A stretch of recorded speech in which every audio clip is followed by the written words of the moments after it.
क्या हो गया भाई, स्टोरी क्या हो गया, स्टोरी स्टोरी क्यों स्पैम कर रहे हो गया ना भाई। देखो मैं आपको अब वापस बता रहा हूँ यार, इसमें स्टोरी स्टोरी वाली बात ही नहीं है। एक जगह से एलिगेशन गया है, एक जगह से डिफेंस हुआ है। अब ये चीजें लीगली जाएगी। फॉर एग्जाम्पल, अगर जो बंदा अक्यूज्ड है उसको ऐसा लगता है कि ब्रो कि मेरे पे गलत एलिगेशन लगा है, तो ऑब्वियस बात है डिफेमेशन केस लगेगा, और वो अपने हिसाब से कर लेगा कि हाँ भाई मैं गलत नहीं हूँ, मैंने किसको कुछ नहीं किया है, ये है मेरा डिफेंस और मैं कर रहा हूँ लीगल केस।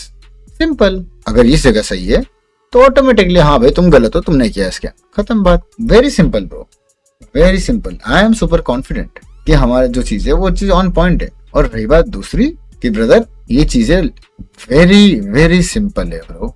कोर्ट में जाएगा, जजेस देखेंगे, प्रूफ्स, जजेस उसके ऊपर अपना वर्डिक्ट देंगे और फाइनल कॉल रहेगा, खत्म। अब वो फाइनल कॉल आने के बाद तब मेरे को देखना है, वो भी फाइनल डिसीजन आएगा केस में कोर्ट पे, फिर हम देखेंगे कि the XYZ people who were supporting और नॉट सपोर्टिंग, सिंपल, उनका क्या टेक है। फिर हम फाइनल डे के बाद बात करेंगे। Very simple bro.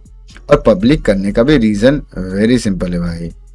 1 साल से उस चीज के पीछे लगे पड़े थे, सामने से कुछ रिप्लाई नहीं आ रहा था, तो इवेंचुअली हमने बता भी दिया था कि yes we will go public अगर आप इसका हमें प्रॉपर ईमेल्स नहीं दोगे। सिंपल। अब there was no response, so we had to make it public.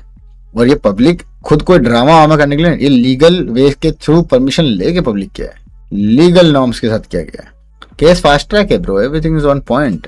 And I think कुछ दिनों में वेबसाइट पे भी चीजें अपडेट हो जाएगी FIR की, तो उसके बाद नॉर्मल ऑडियंस कोई घर पे बैठे बैठे भी FIR नंबर डाल के देख सकता है कि क्या सीन है, क्यों है FIR में क्या चीज के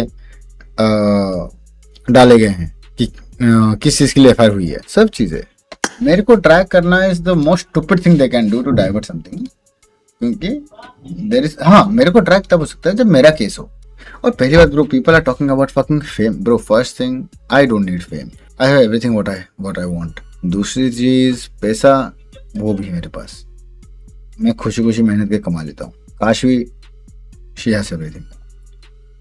बस things which are wrong that has to be brought in public. अब इसमें बहुत लोग बोल रहे थे कि भाई अब क्यों किया, व्हाट इज दिस टाइमिंग, अभी क्यों किया, पहले क्यों नहीं किया। पहले नहीं करना था, रीजन हम इसको इंटरनली खत्म करना चाहते थे कि पब्लिकली किसी का खराब ना हो, तो इसीलिए पहले नहीं किया था। अब जब सर के ऊपर पानी निकल गया तब करना पड़ा। बच्चे हेट दे रहे हैं, बच्चे को देखो ये जो बच्चे है ये ब्रेन वॉश्ड है। जब चीजें विथ टाइम जब सामने आ जाएगी, उस टाइम के बाद अपना वे सारे बच्चे ओ फक हम तो गलत चीज कर रहे थे ब्रो, ऐसा होगा। तब कौन दिखेगा, तब हम बोल सकते हैं कि ये बच्चे चुके हैं। अब नहीं बोल सकते क्योंकि अभी तक किसको पता नहीं कहानी क्या है। जब कहानी गलत होगी तब लौट जाएंगे। अभी कैसा है ना, मैं प्रोवोक होके किसी को गाली भर दूंगा तो क्या चांस मिल जाएगा, लोग अरे नहीं स्काउट ने बोला है। नो फक्स given brother, do whatever the fuck you want. इस बार मेरे ऊपर हेट आएगा, मैं खत्म कर दूंगा चीजों। इस बार मैं तो लिटरली जो बंदा मेरे पे टॉपिक डाइवर्ट करेगा उसका मैं ऊपर से नीचे सारी चीजें खोल दूंगा, अंदर तक खोल दूंगा सारी। तुम क्या करते हो क्या नहीं करते हो, सारा फेक चीज बाहर निकाल दो। तो इस बार चुप रह के लीगल काम होने दो, नेता बन के सामने मत आओ। सिंपल। जो गलत है वो गलत है, जो सही है सही है। नेता बनोगे फिर मत करना कि यार ब्रो क्यों, वाई, ये सब चीजें क्यों बोलनी थी पब्लिक में, ये ना हो जाए बस। इसलिए मैं कुछ नहीं बोलूंगा। मैं जब तक सामने से उंगली नहीं होगी मैं कुछ नहीं बोलूंगा। जिस दिन उंगली कर दी सामने से फिर मेरे से एक्सपेक्ट मत करना 1% का भी। तो फाइनली हमें स्काउट की तरफ से रिप्लाई देखने को मिल चुका है कि आखिर स्काउट थग के ऊपर क्या कहते हैं। क्या थग ने सही में काशवी का पैसा खाया है? क्या काशवी के साथ साथ थग ने बाकी सारे प्लेयर्स का भी पैसा खाया है? जैसे स्काउट हो गया, मॉर्टल हो गया, और भी कई सारे ऐसे कंटेंट क्रिएटर है जिनको नहीं पता है कि थग ने उनका पैसा भी खाया है। अब इस बात के अंदर कितनी सच्चाई है कितनी बुराई है ये तो हमें केस सॉल्व होने के बाद ही पता चलेगा। लेकिन अगर हम स्काउट की तरफ से बात करें तो आपने वॉइस के अंदर सुन ही लिया कि आखिर स्काउट क्या कहते हैं। इस स्टोरी के ऊपर आप डायनामो को भी रिप्लाई देखिए कि आखिर डायनामो इसके ऊपर क्या कहते हैं। इट विद थग का न्यूज सुना आपने? हाँ मैंने सुना तो है, बट बिफोर कमेंटिंग एनीथिंग दोनों साइड का स्टोरी एक बार सामने आ जाए तो बेटर रहेगा यार।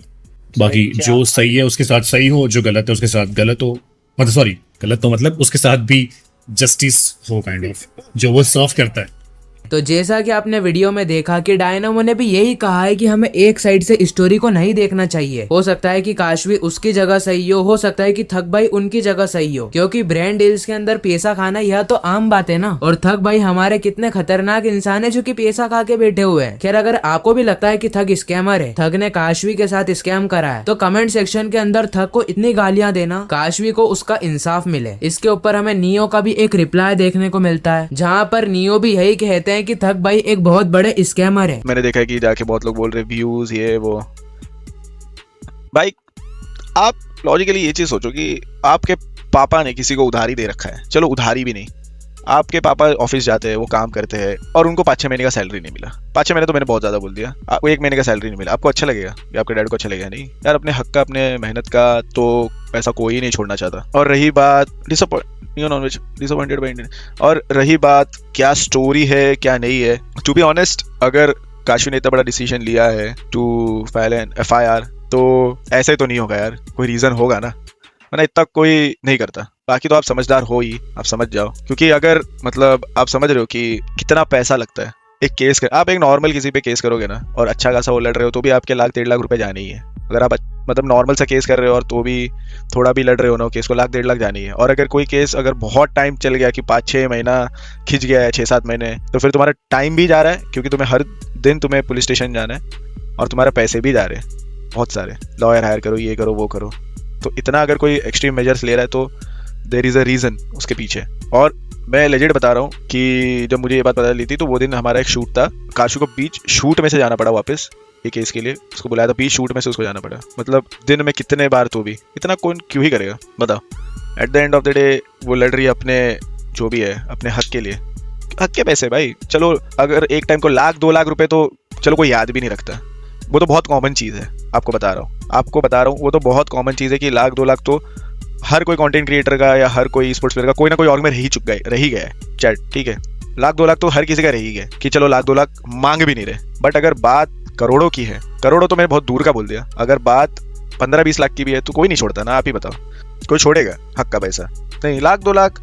और जो other side of the story है उस पर मैं कोई कमेंट नहीं करना चाहता क्योंकि this is a legal matter, तो वो जो होगा वो लीगली होगा। बाकी कोई यहाँ पे किसी को सही या गलत प्रूफ करने तो नहीं आया। अगर हम थक भाई की साइड से ले तो थक भाई को हमने बहुत सारी जगह देखा है, बहुत सारे पैसे उड़ाते हुए देखा है, महंगी महंगी चीजें खरीदते हुए देखा है, महंगे महंगे जूते पहनते हुए देखा है। और इतनी ऐश और अय्याशी से जो जिंदगी थक भाई जी रहे हैं ना, ये जिंदगी और किसी की वजह से नहीं बल्कि कंटेंट क्रिएटर की वजह से। क्योंकि यह कोई कंटेंट क्रिएट नहीं करते हैं, न ही कंटेंट क्रिएटर का साथ देते हैं, बल्कि कंटेंट क्रिएटर की थाली में रखी हुई पूड़ी उठाकर खा लेते हैं। मानो इस लेवल के भूखे हैं हमारे थक भाई। बाकी आप थक भाई के बारे में क्या कहते हो कमेंट सेक्शन में जरूर बताना। बाकी आप किसको सपोर्ट कर रहे हो कमेंट करके जरूर बताना।